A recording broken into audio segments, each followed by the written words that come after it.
ensemble ce matin. Et surtout, c'est une grâce que de pouvoir voir ton frère, de voir ta sœur. Parce que tu n'as pas reçu de mauvaises nouvelles le concernant. C'est une grâce, c'est une faveur. Personne n'a payé quelque chose pour pouvoir avoir le souffle de vie ce matin. Et nous voulons ce matin vivre encore dans sa présence, vivre sa pensée, vivre sa volonté. Et je me prie de pouvoir élever ensemble nos voix. Élevons nos voix ensemble, prions pour confier ce culte, ce moment entre les mains du Seigneur, pour que son nom soit élevé, que son nom soit glorifié. Et nous voulons prier parce que nous sommes le premier dimanche de ce mois de septembre et nous sommes rentrés dans un 9e mois et nous sommes bientôt dans le dernier trimestre de l'année. Nous voulons vivre pleinement sa volonté parce qu'on ne veut pas oublier la vision de cette année 2019, que ta volonté soit faite dans nos vies comme au ciel. Élève la voix et prie au nom de Jésus. Alléluia. Béni sois-tu, Éternel, toi qui es l'auteur de notre vie, l'auteur de notre souffle de vie. Comme pourra le dire l'apôtre Paul, c'est en toi que nous avons le mouvement et l'être.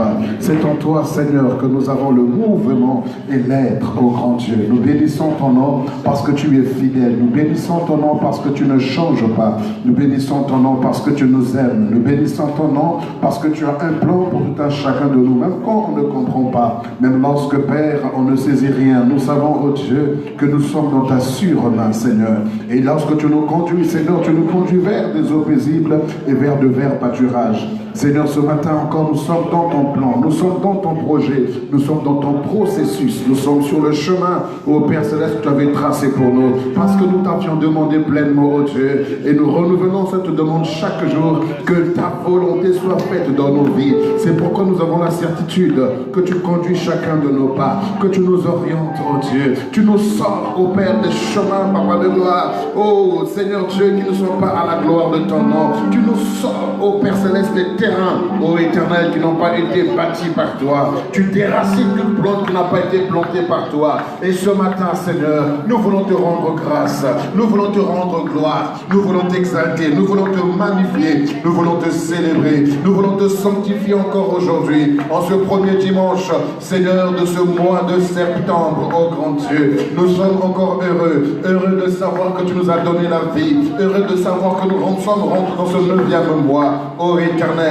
Qui est comme toi, qui est semblable à toi. Oh Éternel, nous te disons merci. Merci Seigneur pour la grâce et le privilège que tu nous accordes de vivre ce 9e mois. Glorifie ton nom, que ton règne vienne, que ta volonté soit faite au Dieu de gloire dans nos vies comme au ciel. Père, laisse que ce culte soit à la gloire de ton nom. Tout ce qui va se faire, notre louange, nos adorations, nos prières, nos acclamations, nos danses, nos célébrations, tout ce qui va se faire, laisse que cela soit à la gloire de ton Saint-Nom. Oh Éternel, notre Dieu, ce matin est un matin particulier, ce matin est un matin spécial, un matin uniquement, oh Dieu, pour toi, un matin uniquement pour toi, Seigneur. Glorifie ton nom, glorifie ton nom, glorifie ton nom. Alors que Père, nos frères et sœurs sont en cours de route, Seigneur, permets, oh Dieu, qu'ils arrivent à bon port et qu'ensemble nous puissions te célébrer, qu'ensemble nous puissions t'exalter, qu'ensemble nous puissions te magnifier. Oh Éternel, prends plaisir à ce culte. Nous sommes là pour toi, nous sommes venus pour t'offrir ce culte. On n'est pas venu pour se servir, Seigneur. On n'est pas venu, oh Dieu de gloire, pour recevoir d'abord. On est venu pour offrir notre adoration, offrir notre louange, offrir, oh Dieu de gloire. Oh oui, Père, le sacrifice de nos lèvres qui confesse la grandeur, la puissance, la magnificence de ton nom. Alléluia. Prends plaisir à tout ce qui se fait. Pendant que nous sommes en train de prier, nous dégageons l'atmosphère.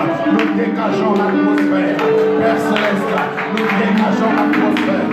Oh, nous voulons l'atmosphère de gloire, l'atmosphère de sainteté, l'atmosphère de guérison, de repentance, de joie, oh Dieu, de célébration. Une, oh, atmosphère à la gloire de ton nom, Seigneur notre Dieu.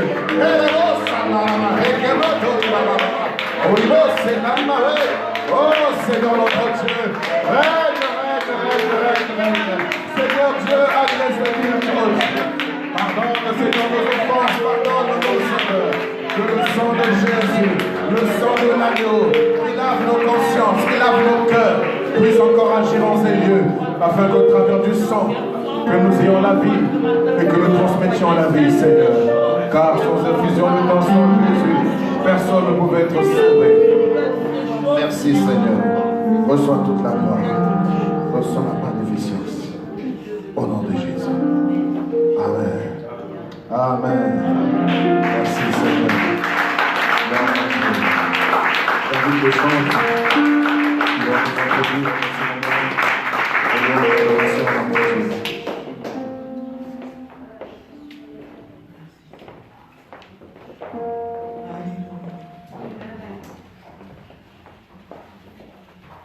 Jésus, tu as les paroles de la vie.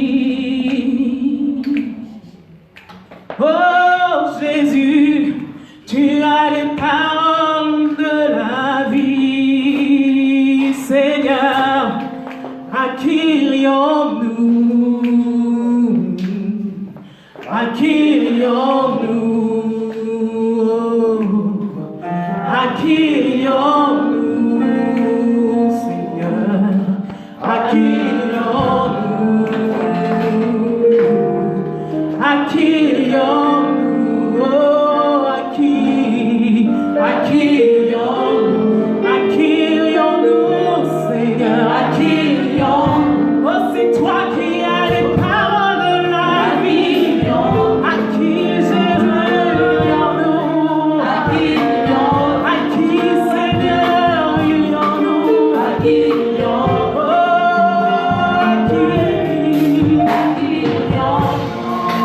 Dans le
Et nous ne voulons pas d'autre Dieu que toi.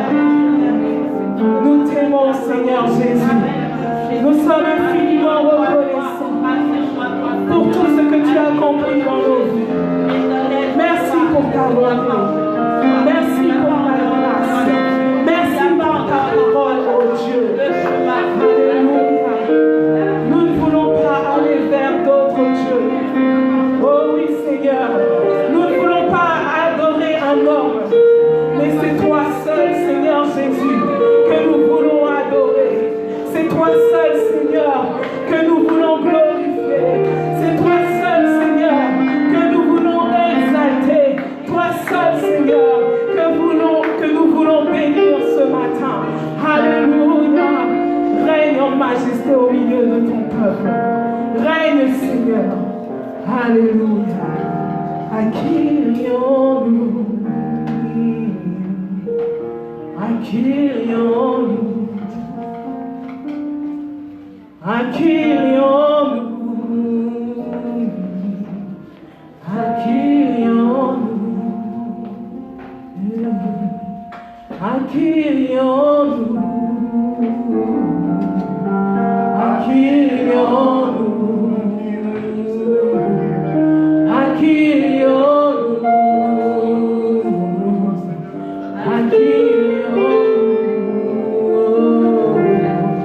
À qui irions-nous? À qui irions-nous? Alléluia. Gloire et louange à toi, Seigneur. Alléluia. Nous acclamons ton nom, Seigneur. Merci pour ta divine présence dans nos vies.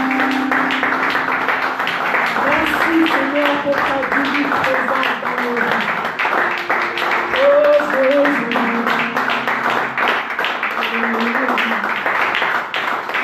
Qui es-tu, Seigneur?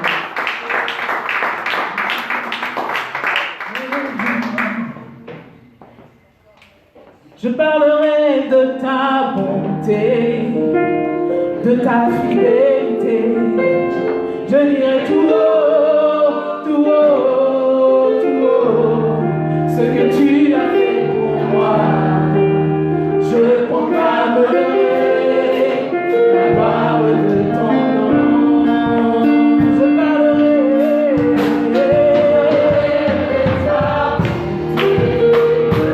de ta fidélité. Je dirai tout haut, tout haut, tout haut, ce que tu as fait.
Nous pouvons, Seigneur, oh Dieu, proclamer ta bonté, Seigneur, ce matin. Quand nous regardons, Seigneur, à tout ce que tu as accompli dans nos vies, nous t'en sommes infiniment reconnaissants. Merci, Seigneur Jésus. Merci pour ton amour, oh Dieu. Merci, Père de gloire. Alléluia. Alléluia.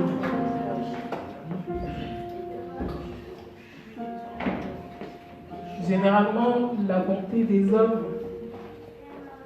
se manifeste quand une autre personne vous fait du bien. Mais la bonté de Dieu, même celui qui a blasphémé son nom, celui qui était dans les pires choses, dans sa bonté, il attire cette personne à Christ. Pour que cette personne soit sauvée, que cette personne devienne son héritier et soit co-héritier de Christ. Quelle bonté! Sa bonté est incomparable. Et ce matin, réalisons encore sa bonté envers nous. Tu as l'impression que ta vie ne change pas.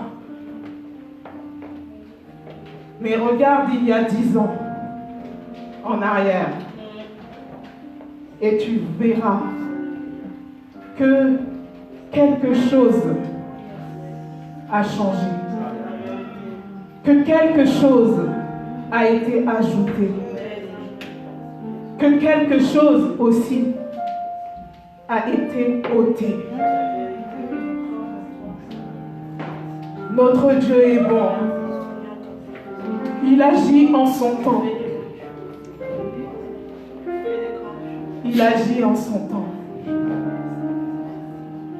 Quelquefois, nous voulons être plus rapides que lui. Mais sachons être sensibles à sa voix pour marcher, pour attendre son temps et être dans sa volonté. Merci Seigneur pour ta fidélité.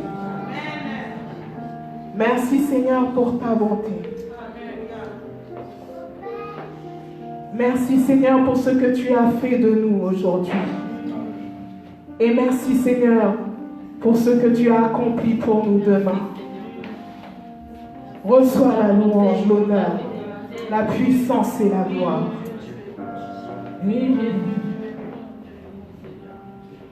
Agneau de Dieu, nous bénissons ton nom. Éternel Tout-Puissant, nous t'exaltons.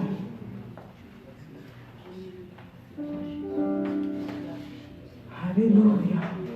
Merci pour ta divine présence. Tu es là,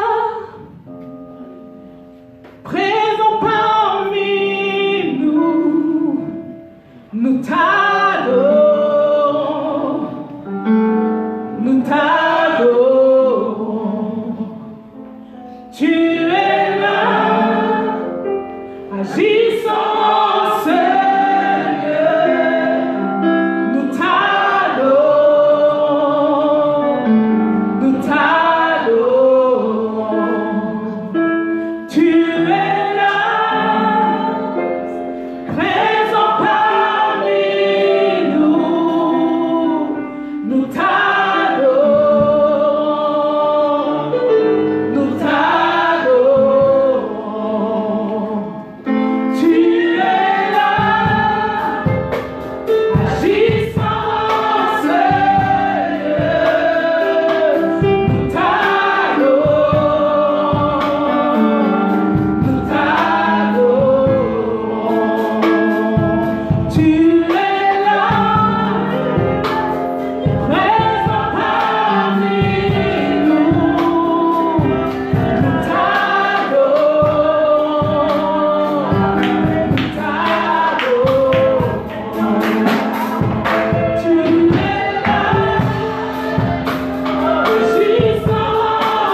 lumière dans ton cœur ce matin. Reçois la victoire de ta vie ce matin. Donne-lui le plein contrôle. Donne-lui le plein contrôle de ta vie. Et lorsqu'il y a quelque chose se passe dans sa présence, les choses se passent.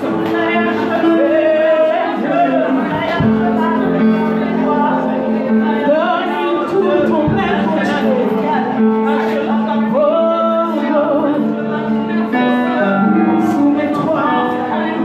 Soumets-toi ce matin. Répands ton cœur devant le trône de grâce. Il est là pour te délivrer.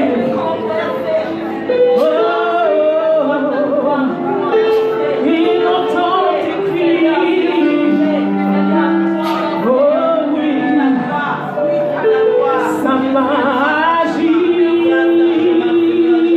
Si tu le veux, et si tu crois, sa magie. Soumets-toi, si tu le veux, et si tu crois, sa magie. Soumets-toi, oui, si tu le veux, et si tu crois, sa magie, ne le retiens pas. Oh oui, si tu le veux, et si tu crois, sa magie, non, non, non, ne le retiens pas.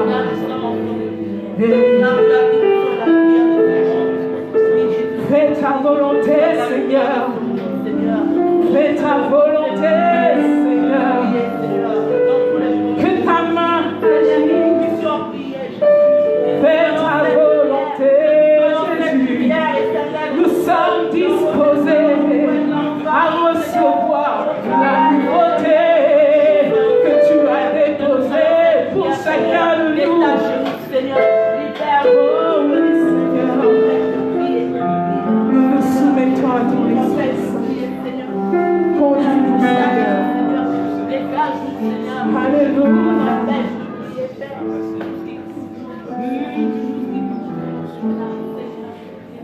Ta présence, oh Dieu, fait du bien.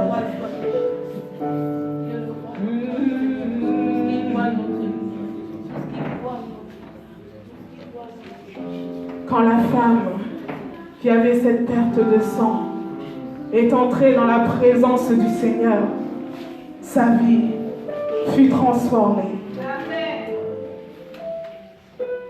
Alléluia. Lorsque Simon fut entré dans la présence du Seigneur, alléluia, sa vie fut transformée.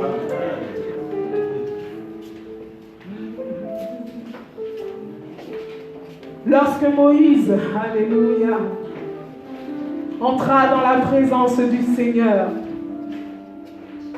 il devint le libérateur d'Israël. Lorsque Jacob entra dans la présence du Seigneur, alléluia, il devint Israël. Approchons-nous de Dieu. Approchons-nous du Père pour que nos vies soient transformées.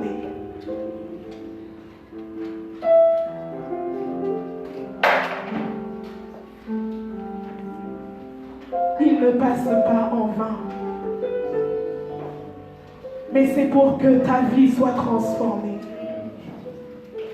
C'est pour que tu deviennes une nouvelle créature et que tu marches en nouveauté de vie. Sa présence est lumière.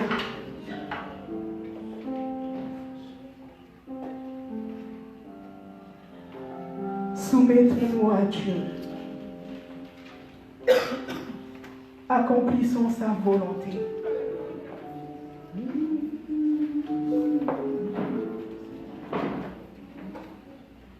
Tu ferais un chemin au Père des miracles, accomplis tes promesses, lumière dans les ténèbres. Mon Dieu, c'est ce que tu es. Tu ferais un chemin au Père des miracles, accomplis tes promesses, lumière dans les ténèbres. Mon Dieu, c'est ce que tu es. Tu ferais un chemin au Père des miracles, accomplis tes promesses, lumière dans les ténèbres. Mon Dieu, c'est ce que tu es. Oh, oh, oh. Tu ferais un chemin au Père des miracles, accomplis tes promesses, lumière dans les ténèbres. Mon Dieu, c'est ce que tu es. Alléluia. Gloire et louange à toi, Seigneur. Oh, oh. Oh, alléluia. Nous voulons lui dire encore plus de toi, Seigneur. Nous voulons une autre dimension de toi, Seigneur. En cette rentrée, nous avons soif de toi. Dépose encore quelque chose de nouveau dans nos vies, Seigneur. Alléluia.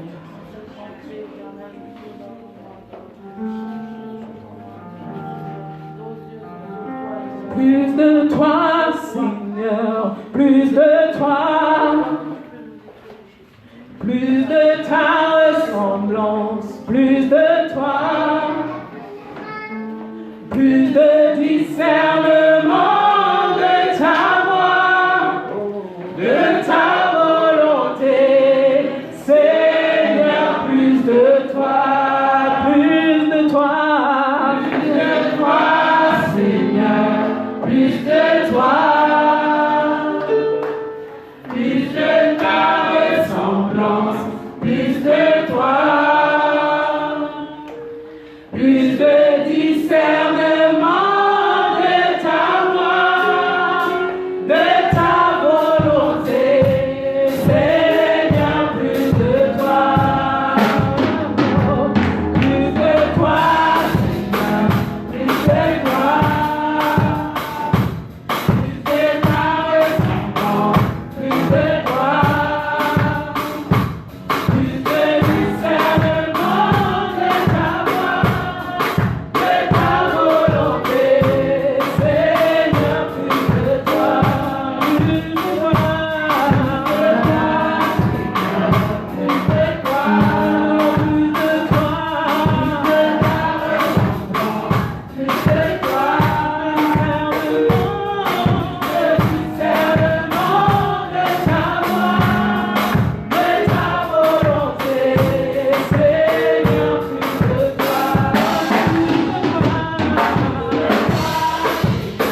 encore danser pour sa gloire.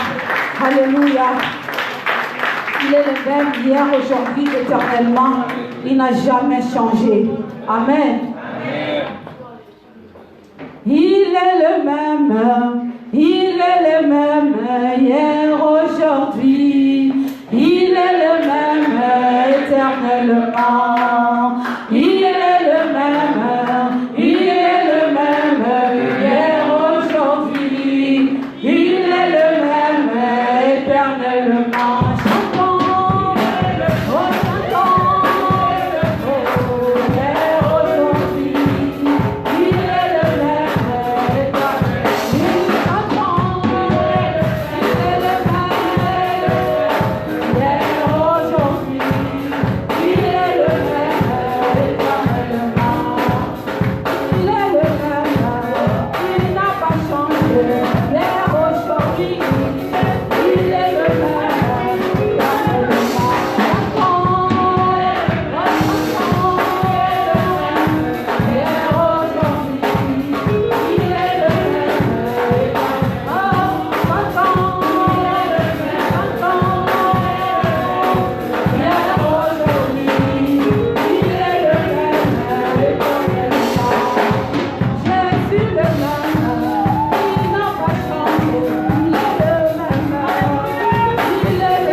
Seigneur. Acclame encore le roi.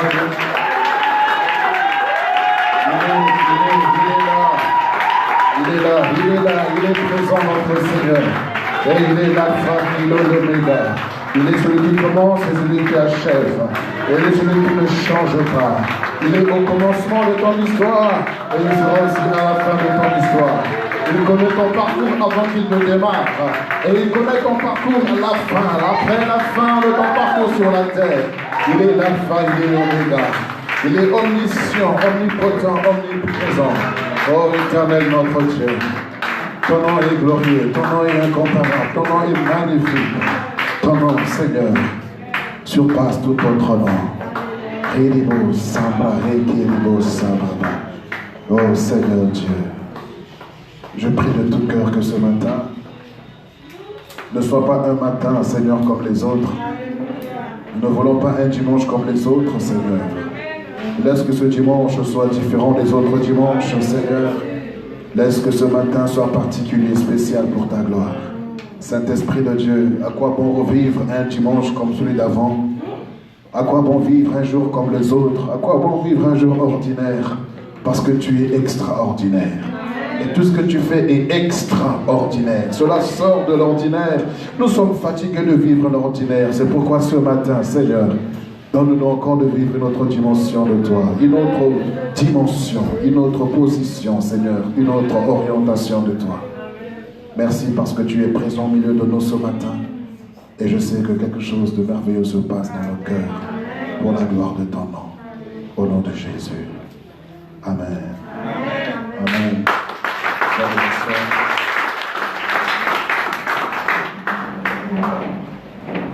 Bonjour, peuple de Dieu. Que le Seigneur vous bénisse.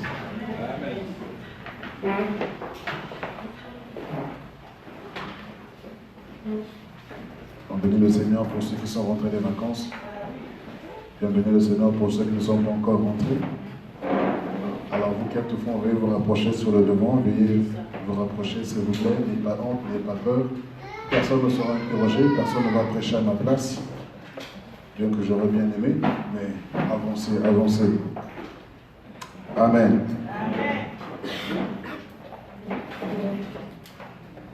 Je bénis le Seigneur pour ce matin.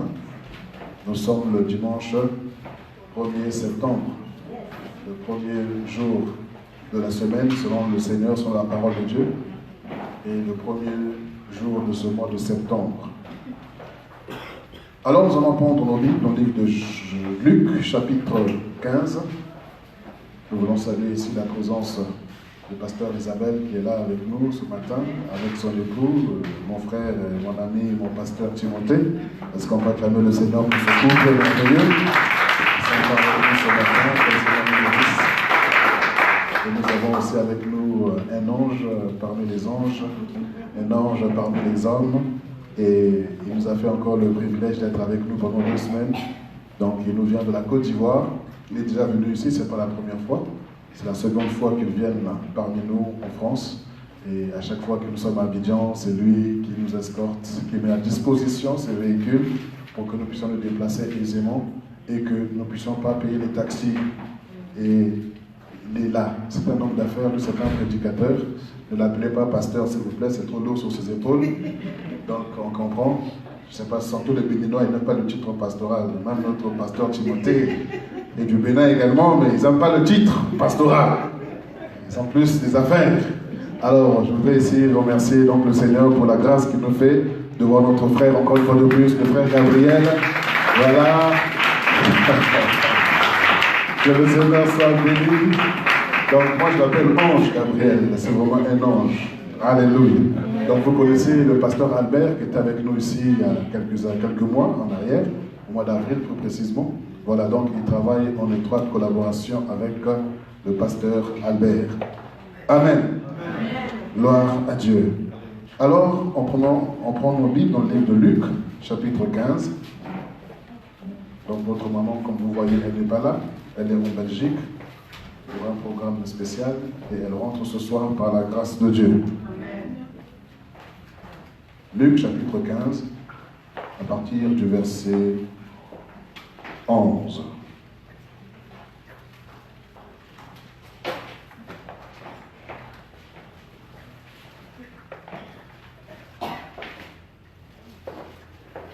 J'aimerais une personne. Si tu as trouvé, tu te lèves.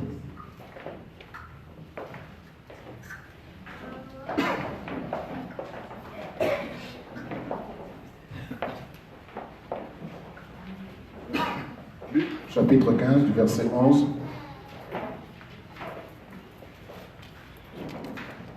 Et vous connaissez déjà l'histoire. Donc on va jusqu'au verset 24. Si quelqu'un veut bien nous aider à faire la lecture à haute voix, Luc chapitre 15, du verset 11 au verset 24. Dans Luc chapitre 15, au verset 11, la Bible déclare. Il dit encore, un homme avait 2 fils. Le plus jeune dit à son père, mon père, donne-moi la part de bien qui me doit revenir. Et le père leur partagea son bien. Peu de jours après, le plus jeune fils, ayant tout ramassé, partit pour un pays éloigné, où il dissipa son bien en vivant dans la débauche. Lorsqu'il eut tout dépensé, une grande famine survint dans ce pays. Et il commença à se trouver dans le besoin.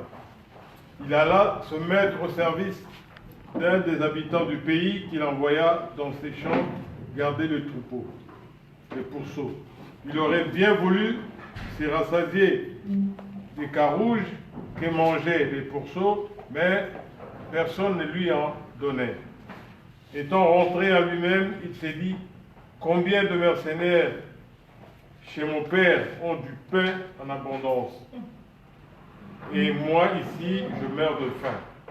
Je me leverai, j'irai vers mon père et lui dirai, mon père, j'ai péché contre le ciel et contre toi. Je ne suis pas digne d'être appelé ton fils. Traite-moi comme l'un de tes mercenaires. Et il s'éleva et alla vers son père. Comme il était encore loin, son père le vit et fut ému de compassion. Il courut se jeter à son cou et le baisa. Le fils lui dit, mon père, j'ai péché contre le ciel et contre toi. Je ne suis plus digne d'être appelé ton fils. Mais le père dit à ses serviteurs, apportez vite la plus belle robe et l'en revêtez. Mettez-lui un anneau au doigt et des souliers aux pieds. Amenez le veau gras, tuez-les, mangeons et réjouissons-nous. Car mon fils, que voici, était mort, et il est revenu à la vie, il était perdu, il est retrouvé. Et ils commencèrent à se réjouir. Amen. Seigneur notre Père, notre Dieu, nous sommes dans ta divine et glorieuse présence. Après que nous ayons offert le sacrifice de nos lèvres, confesse ta grandeur, ta bonté et ta fidélité, après que nous ayons dansé, acclamé, sauté, crié, oh Dieu, en signe de reconnaissance de ton amour, de ta patience, de ta bonté envers nous, nous voulons, oh Dieu, dans ta présence recevoir de toi. Car dans un véritable culte, il y a un échange, oh Éternel. Nous t'offrons, nous te donnons, et en retour, tu nous adresses ta parole. À l'image d'Abraham, qui est monté sur la montagne, sur ton ordre, pour offrir Isaac. Il a dit à ses serviteurs, mon fils et moi monterons pour adorer, et nous reviendrons. Et lorsqu'il est allé pour adorer, Seigneur, sur cette montagne à Morija, tu lui as adressé une parole. Et cette parole, Seigneur, lui a été imputée en justice. Cette parole, ces promesses, oh Dieu, sont encore actives, vivantes, palpables, tangibles, jusqu'à notre génération, Seigneur. Laisse que ta parole qui nous sera adressée également ce matin, sur cette montagne, oh Dieu, imprègne, impacte, influence nos vies et nos enfants et les enfants de nos enfants pour ta gloire. Je ne veux pas prêcher un message ordinaire. Je ne veux pas parler pour parler. Je ne veux pas parler pour remplir une formalité ce matin. Mais je veux, ainsi dit l'Éternel. Laisse que Père, ton esprit, ô Éternel Dieu, puisse se mouvoir au milieu de nous. Saint-Esprit, sois à l'aise au milieu de nous. Libère nos cœurs, transforme-nous. Révèle des choses cachées de façon à ce que la repentance soit authentique, sincère et véritable. Nous ne voulons pas prêcher le message de tout le monde. Nous ne voulons pas être dans un phénomène de mode. Nous ne voulons pas chercher à faire le buzz. Mais nous voulons simplement transmettre l'évangile, transmettre la vie, transmettre la vérité. Car, ô Seigneur, tu nous as fait comprendre par ta parole Que lorsque nous prêchons ta parole, oh Dieu, une vérité, Seigneur Dieu, où l'amour sans la vérité, ce n'est que de la séduction. Et nous ne voulons pas de la séduction, mais nous voulons de l'amour et la vérité, Seigneur. Car c'est par la vérité que nous serons affranchis. Saint-Esprit, fais-le. Toi qui es l'Esprit de vérité, qui nous conduit dans toute la vérité, fais-le ce matin au nom de Jésus. Amen. Amen. Amen. Amen. Pour nous asseoir dans sa divine présence. Luc chapitre 15, verset 11 au verset 24. Merci beaucoup, donc, notre frère Émile, pour cette belle lecture. Et je crois que vous connaissez parfaitement cette histoire du fils prodigue. Et même les païens, dans leur récit, font allusion également à ce passage du fils prodigue.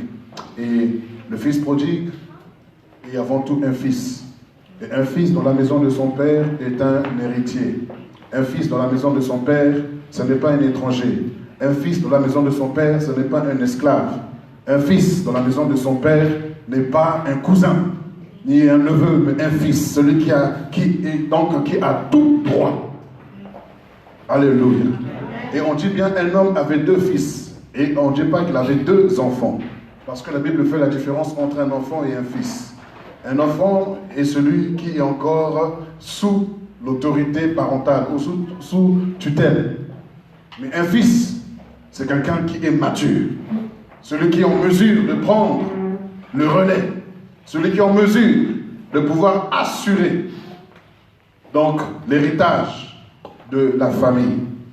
Et au 1er siècle, même parmi les Romains, il y avait une loi qui permettait que, même de son vivant, le père pouvait donner toute autorité à son fils. Le père est vivant, mais il lègue toute autorité au fils. Et le fils gouverne, le fils règne, pendant que le père est vivant. Et là, voilà que ces 2 fils sont venus. Et le plus jeune dira à son père, « Donne-moi, je te prie, donc la part de bien qui doit me revenir. » Normalement, l'héritier est censé toucher son héritage après la mort du testateur, après la mort de celui qui a donc les richesses. Mais là, le père est vivant et il dit, donne-moi la part de bien qui m'est due. Et la Bible dit qu'il va appeler les 2 fils et il va leur donner chacun sa part. Le problème n'est pas le fait qu'il ait réclamé sa part, ce n'est pas ça le problème. Parce qu'il aurait pu bien faire cela, comme le fils aîné, il a pris sa part. Je ne sais pas qu'est-ce qu'on a fait. Est-ce qu'il a gardé sur un compte bancaire? Est-ce qu'il a prêté quelque part? Est-ce qu'il a investi? Il a fait un placement? Est-ce qu'il a dit à papa, garde-moi ça jusqu'à ce que... Je ne sais pas. Mais ce que nous savons, c'est que le fils prodigue, le fils, le second, le cadet, qu'est-ce qu'il a fait? Il est parti loin de la maison de son père. Et là-bas, il va dépenser son argent comme bon lui semblait. Parce qu'il voulait découvrir un peu autre chose qu'il n'avait vécu jusqu'à présent. Et donc, il menait une belle et joyeuse vie. Je ne sais pas comment il vivait, mais certainement qu'il était un pacha, un patron, un big boss parmi les gens de sa génération. Et jusqu'à ce qu'il va tout dépenser, jusqu'à ne plus avoir un sou. Et juste à ce moment-là, qu'il va y avoir une famine dans le pays, lorsqu'il n'avait plus rien. Alléluia. Et alors, il va chercher à travailler, même comme un esclave. Il va travailler jusqu'à devenir un porcher. Donc, un gardien des porcs. Et il voulait même manger la nourriture des porcs. Alléluia. Mais il ne pouvait pas. Même les cochons lui ont refusé la nourriture. Même les porcs ont refusé de partager la nourriture avec eux. Mais c'est grave. Alléluia. Et la partie qui nous intéresse, c'est à partir du verset 17. Étant rentré en lui-même, il dit, combien de mercenaires chez mon père ont du pain en abondance, et moi, je meurs de faim. Alléluia. Le thème de ce matin que je voudrais partager avec vous, c'est le retour à l'éternel, 2 points, source d'un réveil spirituel personnel. Le retour à l'éternel, 2 points, source d'un réveil spirituel personnel.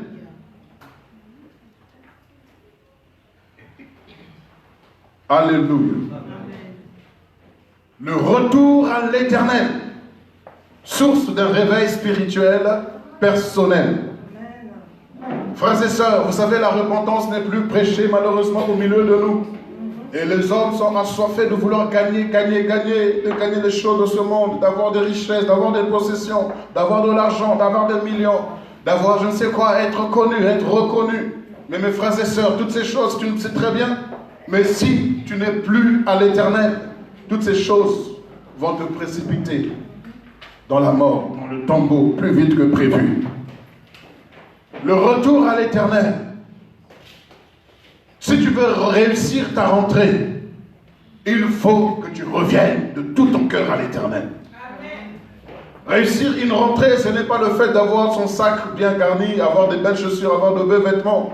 Réussir sa rentrée, ce n'est pas le fait d'accéder à un niveau supérieur au niveau des études, ou dans une promotion au niveau professionnel, ni au niveau des business, parce que j'ai reçu des contrats. Ça, ce n'est pas forcément la réussite.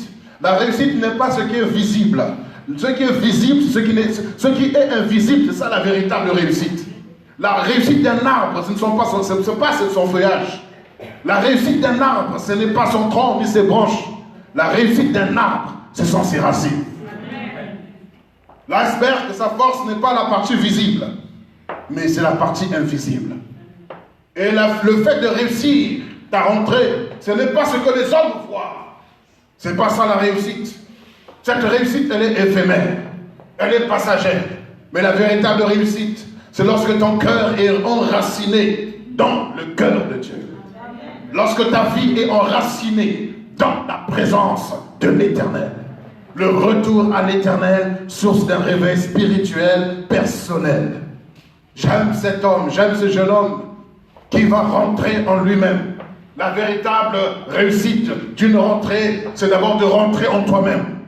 Parce que c'est là où se trouve ta vie.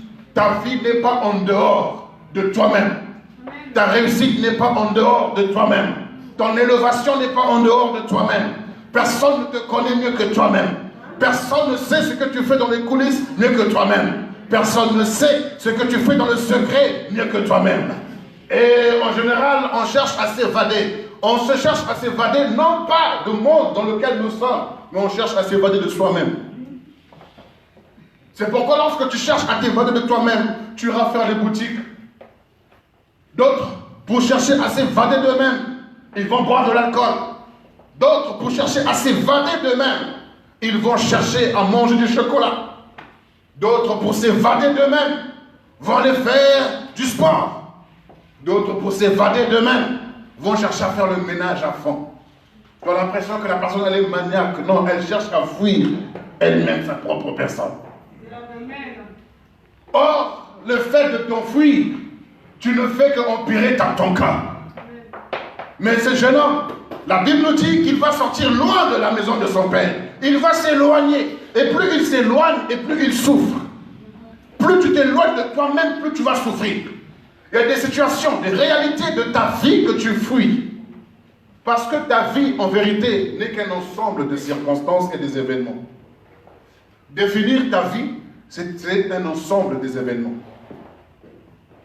Bonnes comme mauvaises. Des événements fâcheux, comme des événements aussi heureux.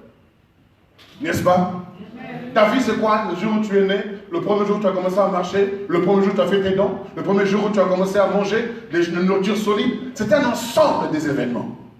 Le mariage, le décès des proches, l'enterrement, je ne sais quoi, tout ça, la naissance, l'accouchement, tout ça, c'est ça ta vie, c'est ça la vie d'un homme. L'ensemble des événements. Alléluia. Amen. Il y a des événements qui ont marqué ta vie, qui t'ont choqué, qui t'ont bouleversé, sur lesquels tu ne voudrais plus revenir. Et plus tu fous ces événements, et plus ces événements te rattrapent. Et plus ces événements te rattrapent, plus tu deviens oppressé. Et quand tu es oppressé, tu finis par la dépression. Une personne qui vit dans l'oppression finira par la dépression. Alléluia. Amen. Et le Seigneur dit dans ce passage, C'est une parabole, une image pour expliquer la réalité spirituelle, pour transmettre un message à son peuple, pour faire comprendre qu'il est important que l'Église revienne à son Créateur. Tu t'es éloigné de ton Dieu, tu t'es éloigné de la base. Et vous savez, l'apôtre Paul dit que dans les derniers temps, l'impie, qui est la bête, l'antichrist, qui va régner, qui va chercher à régner dans les derniers temps, il va le faire au travers de l'apostasie. Apostasie signifie éloigner quelqu'un de la base. C'est ce qu'il a fait depuis le jardin d'Éden. Dieu avait placé, avait planté, avait établi l'homme dans le jardin, en lui donnant des commandements bien précis.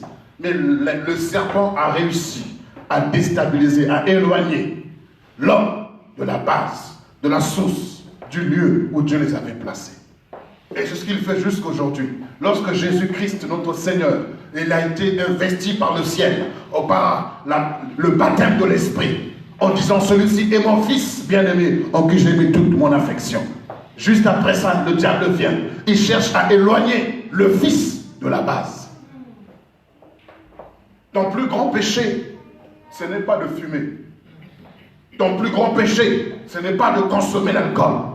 Ton plus grand péché, ce n'est pas de draguer des filles, de coucher à gauche, à droite. Ça, ce sont les œuvres. Mais le péché, c'est quand tu t'éloignes de la base. L'apôtre, le psalmiste David dira, si le fondement est renversé, que ferait le juste? Donc, le diable cherche à tout prix à renverser notre fondement. Il cherche à renverser notre base. Il cherche à renverser ce qui fait notre stabilité. Et ce qui fait notre stabilité, c'est notre foi. Amen. En ce Dieu-là, qu'on n'a jamais vu de nos yeux physiques. De ce Dieu-là, certainement, dont on n'a jamais entendu la voix d'une manière audible. De ce Dieu-là, certainement, qu'on n'a jamais touché de nos mains. Mais que nous vivons par la foi. Et l'objectif du diable, c'est de renverser ta foi. Et l'apôtre Paul dit, dans les derniers temps, beaucoup abandonneront la foi pour s'attacher à des esprits séducteurs. C'est-à-dire que ces esprits ressemblent à Dieu, mais ce n'est pas Dieu. Amen. Les esprits séducteurs ont des doctrines de démons. Donc il y a des enseignements, mais ce ne sont pas des enseignements de Dieu. Donc vous comprenez que le diable met en place un autre fondement. Il met en place un autre système qu'on appelle la religion. La religion sont des choses qui nous relient à Dieu, mais qui nous amènent pas forcément à être un avec Dieu. Et c'est ainsi, frères et sœurs, que beaucoup d'enfants de Dieu se retrouvent dans la religion, mais ne sont plus liés à Dieu. Ils ont des doctrines de démons. Le fondement est renversé. On n'a plus cette soif, cet amour pour notre Dieu. L'amour qu'on a de lui, c'est simplement un prétexte, des prétextes. C'est des habitudes que nous avons. Parce que chaque dimanche, je dois aller à la messe ou à l'église. Alors j'y vais. C'est par habitude. Ce n'est plus un élan de cœur. Ce n'est plus par amour pour mon Dieu. Mais simplement parce que je suis habitué à aller. Alors j'y vais. Comme le mardi, je vais à la Zumba. Et le mardi, je vais à la fitness. Le mercredi, je vais au spa. Vendredi, je me repose un peu. Alors le dimanche, je vais à la messe. Ça fait partie de ton calendrier, de ton planning. Mais ce n'est plus parce que tu aimes ton Dieu. Et le Seigneur dit que l'amour d'un grand nombre se refroidira. Non seulement la foi, plusieurs l'abandonnent, mais l'amour encore d'un grand nombre se refroidira. Or l'apôtre Paul dit que ces trois choses demeurent. L'amour, la foi et l'espérance. Et la plus grande des trois, c'est l'amour. Que ces trois choses demeurent. Ce sont les trois choses que le diable attaque dans ta vie. Il attaque la foi, il attaque ton amour et il attaque ton espérance. Et quand tu n'as plus d'espérance en Dieu, ta foi, elle est morte. Parce que l'espérance, c'est le cœur de la foi. La Bible dit que la foi est une ferme assurance de choses que l'on espère. Donc si tu n'espères plus, c'est que ta foi n'est plus ferme. Et si ta foi n'est plus ferme, c'est qu'elle est déstabilisée, elle est renversée. Et si ta foi elle est renversée, tu l'as remplacée par autre chose qui ressemble à la foi, mais ce n'est pas la foi. Est-ce que vous me suivez? Amen. Et l'église aujourd'hui, il n'y a plus la flamme, il n'y a plus le feu, il n'y a plus le zèle. Pourquoi? Parce que la plupart, dans leur foi, ils ont été touchés, ils ont été atteints. La plupart, dans leur amour, ils ont été touchés, ils ont été atteints. Le Seigneur dira, je connais tes œuvres. Je connais tes œuvres. Je connais ta persévérance. Je connais, tu as éprouvé ce que se disaient apôtres, mais qui ne le sont pas. Je sais tout ça, mais ce que j'ai contre toi, tu as perdu ton premier amour. Tu as perdu ton premier amour. Vous savez ce qu'est perdre le premier amour? C'est lorsque tu deviens indépendant de Dieu. Tu es dans la maison de Dieu, mais tu deviens indépendant. Rappelez-vous, lorsque le Seigneur a appelé ce jeune homme, Saül, le premier roi d'Israël.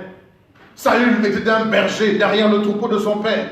Lorsqu'un mouton était venu à se perdre, le père l'envoie pour chercher ce mouton, ne sachant pas qu'il allait rencontrer Samuel pour lui donner son orientation, pour lui dire que l'Éternel t'a choisi pour être roi d'Israël. Et il a commencé à trembler de tout son être. Il dit, comment est-ce que moi je peux être roi? Il se cachait même à la limite. Mais lorsque son royaume sa royauté a été affermie, voilà que Saül se permet de dire, puisque Samuel tarde, je ferai le sacrifice. Et le Seigneur vient vers Saül pour lui dire, lorsque tu étais encore petit à tes yeux, ne t'avais-je pas établi roi d'Israël?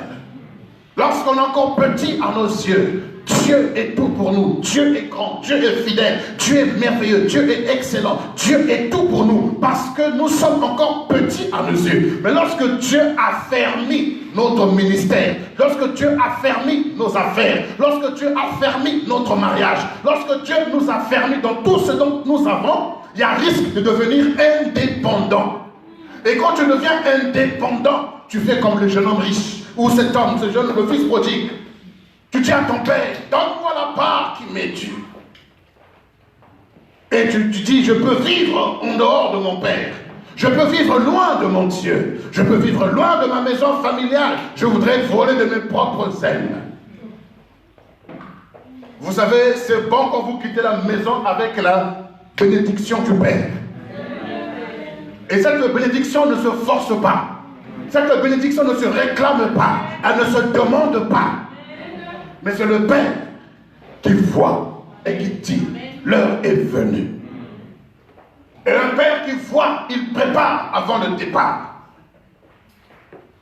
Un Père qui ne prépare pas avant le départ, il sera trop tard. Et il y aura un grand retard. J'aime votre silence. Quand tu pars avant le temps, tu seras toujours en retard. Parce que tu vas sans carburant. Tu vas sans essence. Parce que tu as une belle voiture. Parce que tu as ton permis entre les mains. Tu penses que ça suffit. Rien que le défaut d'eau, le manque d'eau dans la voiture peut détruire ton moteur, casser ton moteur. Malgré la belle carrosserie de la voiture, le manque d'eau peut faire qu'elle n'avancera plus. C'est pour ça, malgré la beauté de ton ministère, malgré la beauté de ton entreprise, malgré la beauté de ton mariage, malgré la beauté de ton compte bancaire, si Dieu t'a établi dans une maison, ne la quitte pas sans la bénédiction du Père. Amen. Alléluia. Amen. L'amour d'un grand homme se refroidit parce que les chrétiens sont devenus indépendants de Dieu. Or, Dieu veut que l'on soit dépendant de lui. Jacques dit, soumettez-vous à Dieu. En d'autres termes, dépendez de Dieu. Soyez soumis à Dieu. Résistez au diable. Il fuira loin de vous. Amen. Mais l'Église ne se soumet plus à Dieu. Les chrétiens ne se soumettent plus à Dieu. Ils se lèvent le matin, ils font le programme comme ils le veulent. Ils font les choses comme ils veulent. Et à ce moment-là, et lorsque j'ai fini de faire le programme, maintenant j'invite Dieu à venir marcher dans mon programme à moi. Imaginez-vous, vos enfants se lèvent le matin, ils font le programme. Ils disent, hé, vieux, viens. Et là, viens, viens voir, viens. Tu as vu ce que j'ai fait là? Donc toi, servis-toi. Ça marche en Afrique parce que le fils a de l'argent. Là, la maman dit, oui, papa. Oui, maman. Pourquoi? Parce qu'il y a l'argent. Est-ce que tu penses que tu peux corrompre Dieu avec ton argent? Est-ce que tu penses parce que tu as des millions, tu as dit, Dieu, Dieu, viens. Tu as vu tout ce que j'ai tracé? Bon, sur le plan, allons-y. Protège-moi, toi, protège-moi seulement, laisse-moi aller. Voilà ce que nous sommes devenus enfants de Dieu. Parce qu'on est devenus matures, soi-disant, indépendants. Quand tu étais encore petit à tes yeux, ne t'avais-je pas établi roi en Israël? Mais maintenant que tu as grandi, ta royauté s'est affermie. Tu as combattu, tu as eu la victoire. Tu penses que tu es devenu invincible. Tu as chassé un, deux petits démons qui ont poussé des cris avant de partir. Tu crois que maintenant tu es puissant parce que Dieu t'a donné une parole prophétique à libérer à quelqu'un. Tu te crois maintenant puissant. Que vraiment l'église ne peut plus se passer de moi parce que l'action prophétique coule sur ma vie. Quand je ne suis pas là, on sent le vide. Quand je ne suis pas là, il n'y a pas de parole prophétique, il n'y a pas de révélation. Tout est plat. Et quand tu vis comme ça, tu es en train de t'éloigner de la base. Vous savez ce qui fait la force, la réussite d'un chrétien, ce qui révèle que tu as réussi, c'est par ton humilité. Et l'humilité, ce n'est pas un diplôme qu'on octroie. Ce n'est pas un diplôme qu'on obtient parce que j'ai fait ci ou cela. L'école, pour recevoir l'humilité, c'est l'école de la transformation. L'école de la correction que Dieu nous impose. Dieu nous fait passer des situations où toi-même tu te rends compte que ce n'est pas toi, ce n'est pas par ta force. Et l'humilité, ce n'est pas après 2 ans de marche. L'humilité ne s'obtient pas après 5 ans de marche. L'humilité ne s'obtient pas après 5 ans de marche. L'humilité s'obtient après au moins 20 ans de marche. Au moins, minimum. Il faut me dire amen encore. Amen. Ta main est trop faible. Il faut me dire encore amen. Amen. Donc tu n'as pas encore 20 ans de marche avec le Seigneur. Dis-toi encore que tu es dedans. On reconnaît quelqu'un qui est humble après 20 ans de marche. Parce qu'après 2 ans, tu es encore petit. Tu vas être humble. Parce que tu sais que tu dépends d'eux. Donne-moi, donne-moi, donne-moi. Une fois que tu as donné, il prend de l'âge. Tu donnes, il prend des forces. Magnésium, potassium, calcium, tout ça se développe dans son corps. Et une fois qu'il est affermi, il dira plus donne-moi, il dira viens ici. Et de telles personnes, il ne faut pas mettre ta main sur sa tête. Une personne qui t'appelle, viens ici, ne mets pas ta main sur sa tête. Parce que tu vas détruire la personne. Oh Seigneur, aie pitié de nous. Amen. Le retour à l'éternel, source d'un réveil spirituel personnel. Cet enfant il a été affermi dans ses affaires, il a été affermi dans ses finances, il a été affermi, il s'est dit bon, maintenant je vais prendre mon indépendance.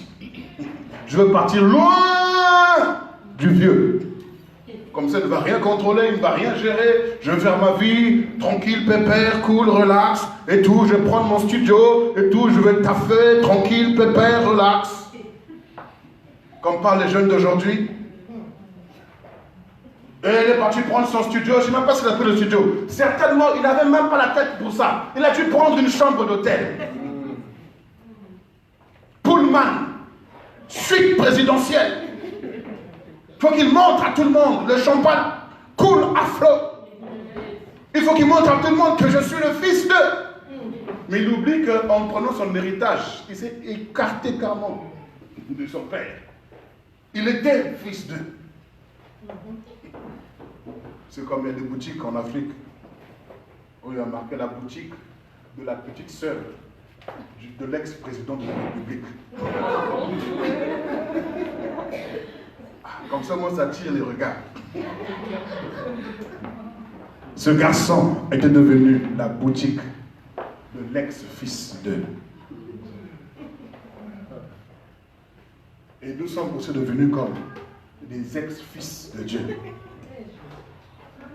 Parce qu'on s'est éloigné. Et on a vécu. Quand tu réfléchis un peu, comment tu as vécu ces 2 derniers mois de ta vie, de ta marche avec le Seigneur? S'il y a 2 mois dans l'année où les chrétiens vivent une chute, vraiment la chute libre, c'est bien juillet-août. Et tu veux faire une rentrée fracassante sans passer par le décrassage. Même les footballeurs, quand ils reviennent des vacances, ils doivent passer par le décrassage. Parce que pendant 1 mois de vacances, ils vont peut-être boire, manger tout ce qui est gras. Leur alimentation n'est plus surveillée comme lorsqu'ils sont dans le club. Et puis aussi, leur condition physique n'est plus la même que lorsqu'ils jouaient au match. Chaque mois ou chaque jour, ou chaque 2 jours, je ne sais pas comment se passe leur planning. Et quand ils reviennent, ils doivent passer par le décrassage. Et moi aussi ce matin, que Dieu nous fasse passer par le décrassage. Pour que toutes les graisses qu'on a ramassées spirituellement. Vous savez, la graisse au niveau spirituel, c'est l'orgueil. Et on va vraiment brûler toutes ces graisses aujourd'hui. Parce que je ne veux pas que tu rentres demain. Que cette rentrée ne ressemble pas aux autres rentrées. Que cette rentrée soit spéciale pour toi dans tous les domaines.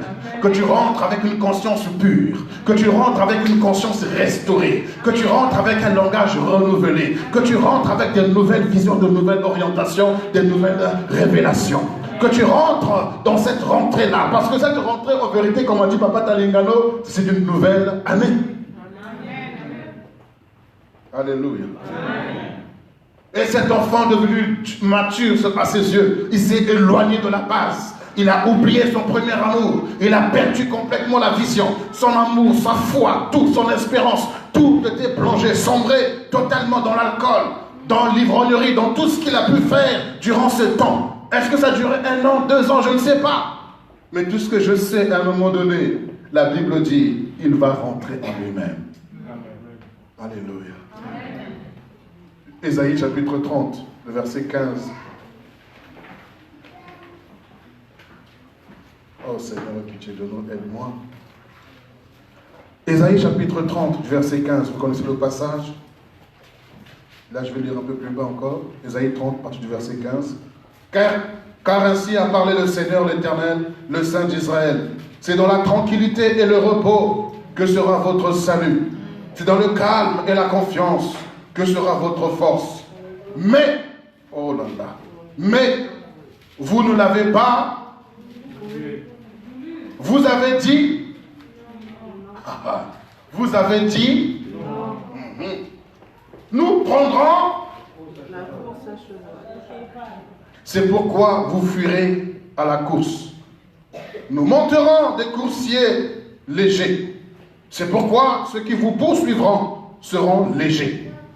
1000 fuiront à la menace d'un seul, et à la menace de 5, vous fuirez, jusqu'à ce que vous restiez comme un signal au sommet de la montagne, comme un étendard sur la colline. Cependant, l'Éternel désire vous faire grâce, et il se lèvera pour vous faire miséricorde, car l'Éternel est un Dieu juste. Heureux tous ceux qui espèrent en lui. Oui, peuple de Sion, habitants de Jérusalem, tu ne pleureras plus. Il te fera grâce quand tu crieras. Dès qu'il aura entendu, il t'exaucera. Le Seigneur vous donnera du pain dans l'angoisse et de l'eau dans la détresse. Ceux qui t'instruisent ne se cacheront plus, mais tes yeux verront ceux qui t'instruisent. Alléluia. C'est dans le calme et la confiance que se trouve ta force, dans le retour à l'Éternel que se trouve ta délivrance. Mais vous ne l'avez pas voulu. Vous avez dit non, et vous avez dit on va fuir. Vous savez, lorsque vous fuyez votre ego, lorsque vous fuyez vos propres péchés, lorsque vous fuyez vos propres erreurs, lorsque vous fuyez vos propres conséquences, ces choses deviennent encore plus fortes. Vous savez, la Bible nous parle, dans Genèse, par rapport à Adam, on nous parle du serpent. Et dans le livre de la Genèse, Adam n'a pas pu écraser la tête du serpent. Le premier livre donc, de la Bible, Genèse qui signifie les origines, et dans le dernier livre de la Bible qui est Apocalypse, la Bible dit que ce serpent ancien est devenu dragon. Donc ce que tu refuses d'écraser aujourd'hui deviennent des dragons demain. Le lézard que tu refuses d'écraser aujourd'hui, que tu fuis, il deviendra crocodile demain. C'est pour cela, ne fuyons pas, affrontons les situations. Même si c'est douloureux, c'est humiliant, affrontons-les. Il faut les affronter. Affronte-les. C'est pourquoi la Bible nous dit, cet homme, ce jeune homme, il n'a pas fui, mais il est rentré en lui-même. La véritable rentrée que tu pourras réussir, c'est quand tu rentres en toi-même. Parce que lorsque tu rentres en toi-même, tu vois là où il y a l'angoisse, tu vois là où il y a le stress, tu vois là où il y a la peur, tu vois là où il y a le mal-être. Tu vois tout. C'est pourquoi lorsque tu vas chez le médecin pour une maladie quelconque, le généraliste n'arrive pas à déceler la maladie, il t'amène voir un spécialiste. Et le spécialiste, à l'œil nu, n'arrive pas à déceler la maladie, il t'envoie dans un scanner IRM pour voir ce qu'il y a à l'intérieur. Parce que le mal n'est pas à l'extérieur, mais il est à l'intérieur. Le problème, ce ne sont pas ceux qui t'entourent. Le problème, c'est toi. Tu peux t'en prendre à la terre entière. Laisse-moi te dire que tu n'auras pas gain de cause. Mais le problème, c'est toi. Dis, c'est moi. C'est moi. Faut dire avec conviction. C'est moi. Alléluia. Le problème, c'est moi. Si ça ne va pas, c'est moi d'abord. Alors le jeune homme, il a dit, dans la maison de mon père, il y a plusieurs mercenaires. En d'autres termes, il y a plusieurs serviteurs. Et il mange à satiété. Et moi, ici, je suis en train de souffrir de faim. Et j'aime. Alors qu'il est rentré en lui-même, il a examiné son homme intérieur. Il s'est rendu compte là où il y avait le mal-être. Il s'est rendu compte là où ça n'allait pas. Il s'est rendu compte que c'est lui-même le fautif. C'est lui qui a quitté la maison de son père. C'est lui qui s'est retiré de son père. C'est lui qui a abandonné son père. Son père ne l'avait jamais critiqué. Son père ne l'avait jamais condamné. Son père ne l'avait jamais attristé quelque part. Mais vous savez, lorsque vous voulez fuir quelque part, vous allez toujours trouver une faute, une faille. Tant que vous ne trouvez pas, vous allez chercher. Et vous allez même chercher à pousser et à provoquer la faute chez l'autre. De façon à ce que tu l'exposes pour dire voilà comment il se comporte, voilà comment elle se comporte. À cause de ça, permettez-moi, comprenez-moi que je fuis. Toutes les guerres qu'il y a eu, que ce soit au Moyen-Orient, en Afrique, tout ça, ce sont des choses qui ont été fabriquées pour trouver une raison d'attaquer, de bombarder. Et c'est ce qui se passe également avec le diable. Il cherche à te mettre cette stratégie en place. Lorsqu'il voit que ici, tu vas prospérer, tu vas grandir, il va tout faire pour t'éloigner de la base. Il te montrera, même dans un rêve. Oh, j'ai vu le pasteur en train de fumer un cigare avec des lunettes. C'est suspect, c'est bizarre. C'est bizarre. Non, c'est bizarre. Et puis, qu'est-ce qui va se passer? Tu viens au culte, et puis, tu vas tout voir autrement. Tu verras tout au travers du cigare que tu as vu. Tu verras tout au travers des lunettes noires, fumées que tu as vues. Et tu vas tout voir bizarre. Et quand tu vois tout bizarre, tu vas trouver une excuse, une raison pour partir. Mais quand le diable veut